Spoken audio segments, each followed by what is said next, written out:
Welcome back to the channel, everybody.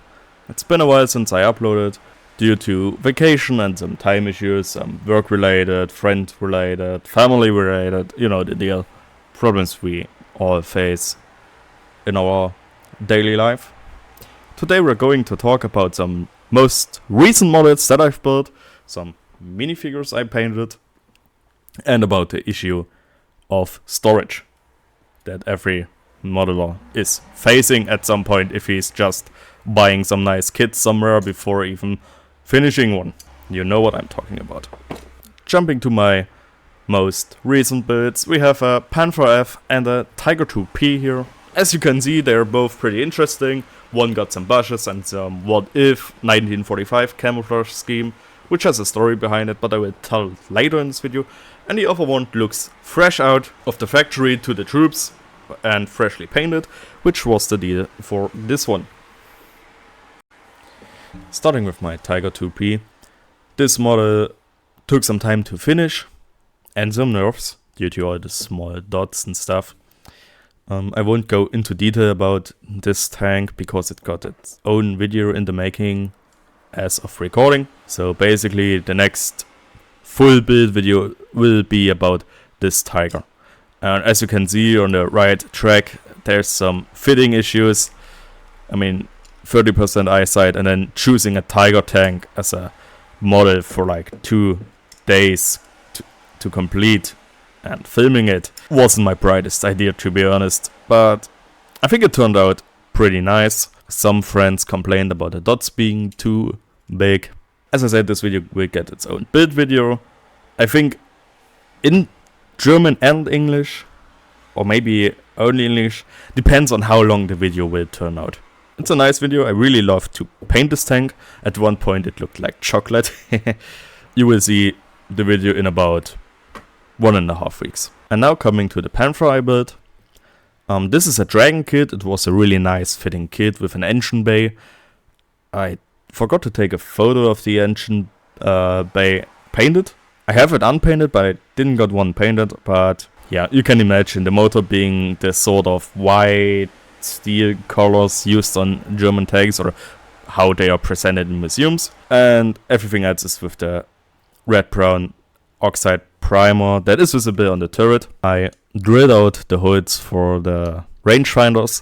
Kinda lost it at this point because they're in different heights to each other. But those 1mm difference doesn't change anything now. When we take a closer look at the track, it is a full rubber track to wrap around, so in about 15 years you can replace it because it's completely dried out then and will break apart. But it's a pretty nice one.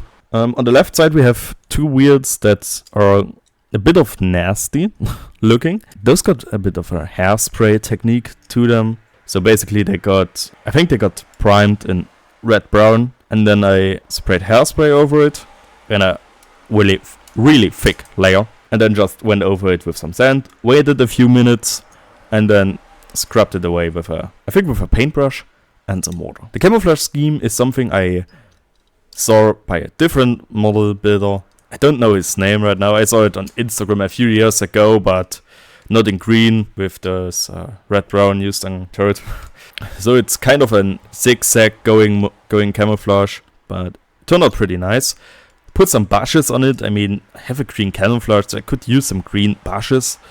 And it looks really nice. I went over the numbers with my smallest paintbrush I have and made some streaks going down, like making it look like it's painted by hand. The antenna is made out of the tank's sprue. It was a pain to glue on. I really love this model. I probably will get it again and give it a different camouflage scheme or a similar camouflage scheme, and will make a video about it in the future. I mean, it was a one-day project. I used pre-shading on it. You can see it on the front plate.